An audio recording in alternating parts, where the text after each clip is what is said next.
I'm going to end our day briefly going back in time. I only need to say this once. Last year was hard. So it might surprise you that my takeaway from last year was the power of positivity. Like positive teams that go above and beyond to sing your sad daughter happy birthday when her party's canceled. And the power of some much needed positive self-talk, because homeschooling 3 children is no joke. And finally, the power of positive platforms. Even when everything in the world felt bleak, I realized how much that positivity kept me going. And I wondered if this applied to our platform as well. Yes, we may all be addicted to places of negativity. Hello, doom scrolling. But do brands benefit from showing ads there too? Turns out, not really. Our research revealed that context makes a difference. Positivity matters. In fact, regardless of the pandemic, positivity matters more than it ever has.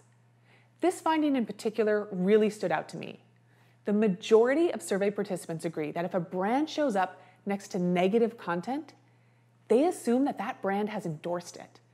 In contrast, they're far more likely to remember, feel positive about, trust, and purchase from brands that show up in positive environments. Let that sink in.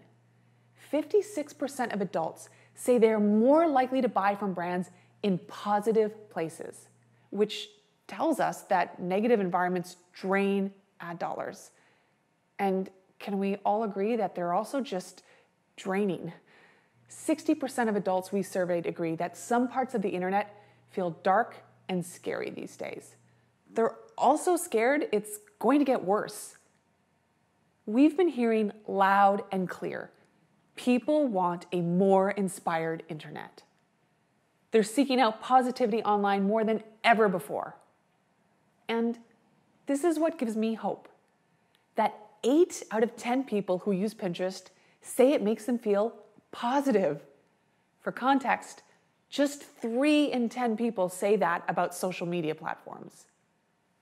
Even better, 9 in 10 weekly pinners say that Pinterest is an online oasis. That is not always the case on the internet. So, how can we tell if a platform is positive? We can't just look at the user-generated content. Creating a place that's positive and inspiring takes deliberate action. It takes proactive policies. It takes clear stances on what behaviors and content are not okay. Pinterest has made some really intentional choices about what to keep and what to limit. For example, we launched a health misinformation policy that blocks anti-vaccine content. Not this year, but in 2017.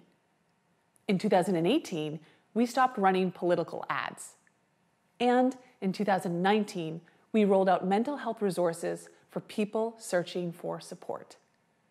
These are just a few of our policies.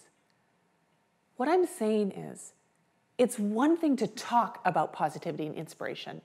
It's another thing to fight for it. That's why the principle I'm carrying into this year is what I tell my kids. We have to make sure that our insides match our outsides, that what we value comes across in how and where we show up, in the actions that we take as people and as platforms. The reason that I'm sharing all of this with you is because I believe this will actually help you drive ROI. Listen to this overwhelming message in our research. When ads show up in a more positive environment online, they can drive impact at every stage of the purchase funnel. Every stage. So the bottom line is that positivity isn't just a moral decision anymore. It's a business one. Negative online spaces are draining your brand dollars, your time, and your audiences. It literally pays to be positive.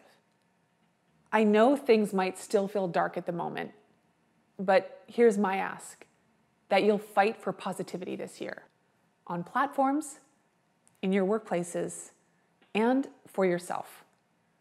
And I hope we can all spend this year making sure that our insides match our outsides.